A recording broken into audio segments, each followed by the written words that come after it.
Meu nome é José Fernando, eu sou estudante do sexto semestre de Letras Português e Espanhol. Eu participo do projeto de iniciação científica na modalidade bolsista, com orientação da professora Rosana Cristina Zanelato Santos, intitulado A Memória como Fio Condutor das Narrativas Indígenas.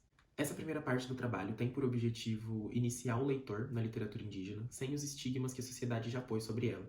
Então, a folclorização, a infantilização e principalmente a satirização dessas obras, mostrando as particularidades que elas realmente têm, tendo por foco as produções atuais. Alguns desses estigmas foram utilizados dentro das produções brasileiras, como Iracema, de José de Alencar, com a representação da protagonista como sendo uma indígena pura, protetora da natureza, inocente, e o seu contraponto, que foi Macunaíma, de Mário de Andrade, que mostrava um indígena bruto, violador, vadio.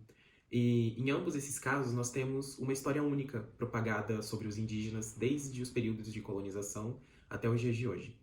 Objetivamos a desconstrução da história única criada em torno dos povos indígenas, mostrando a trajetória deles, contada por eles, no intuito de trazer uma verdade não dita para dentro dos livros de história. E para isso a gente usou uma metodologia teórico-analítica, ou seja, para que a gente pudesse entender as várias nuances da memória desses povos, vários autores indígenas e não indígenas foram utilizados, como Darcy Ribeiro, Chimamanda Ngozi Adichie, Luciano Baniwa e Graça Graúna, entre outros.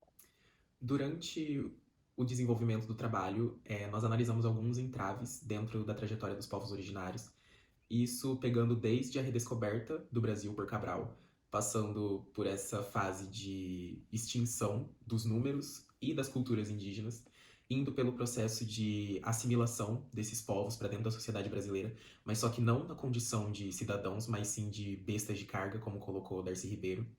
Nós também fomos mais a fundo dentro do processo de aculturação imposto pela Igreja Católica nas missões jesuíticas que tiveram dentro do Brasil.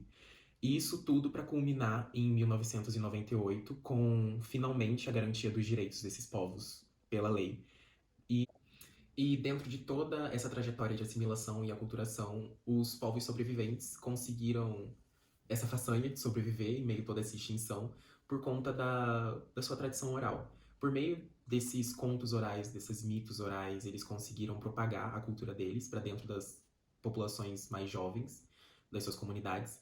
E também a gente tem que ver essa relação da tradição oral, da comunidade e da natureza, a gente tem que ver como que elas se estreitam, porque a gente precisa entender que a relação comunidade e natureza dentro dos povos indígenas ela é tão profunda quanto a memória pode chegar. E a partir desses apontamentos que foram feitos durante o vídeo, nós chegamos a algumas conclusões e alguns embates. O primeiro deles foi a dupla função do leitor-ouvinte, porque, como eu disse, as tradições orais elas foram o que deixaram os povos indígenas vivos em meio a toda aquela destruição. Então, quando nós vemos e lemos uma produção literária indígena, nós temos que nos portar tanto como leitores dos nossos livros comuns, como também na posição de ouvintes, porque aquilo que está escrito nada mais é do que a oralização deles. E nós também vimos o Brasil, a história do Brasil pelos olhos de quem sofreu.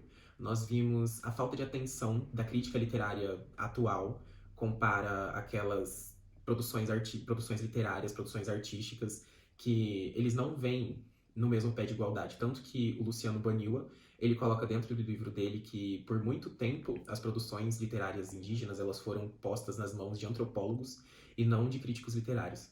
E, para finalizar também toda essa parte, a gente viu a relação da comunidade da natureza, como eu expliquei, que ela também se insere dentro dessa parte da literatura e natureza, porque quando nós observamos a literatura indígena, nós vemos que a natureza ela é a força motriz, junto com a memória.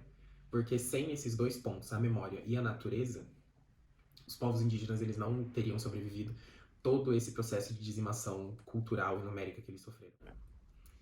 Eu posso colocar dentro das palavras de Chimamanda Ngozi Adichie, quando ela fala que as histórias importam, muitas histórias importam. As histórias foram usadas para espoliar e caluniar, mas também podem ser usadas para empoderar e humanizar. Elas podem despedaçar a dignidade de um povo, mas também podem reparar essa dignidade despedaçada.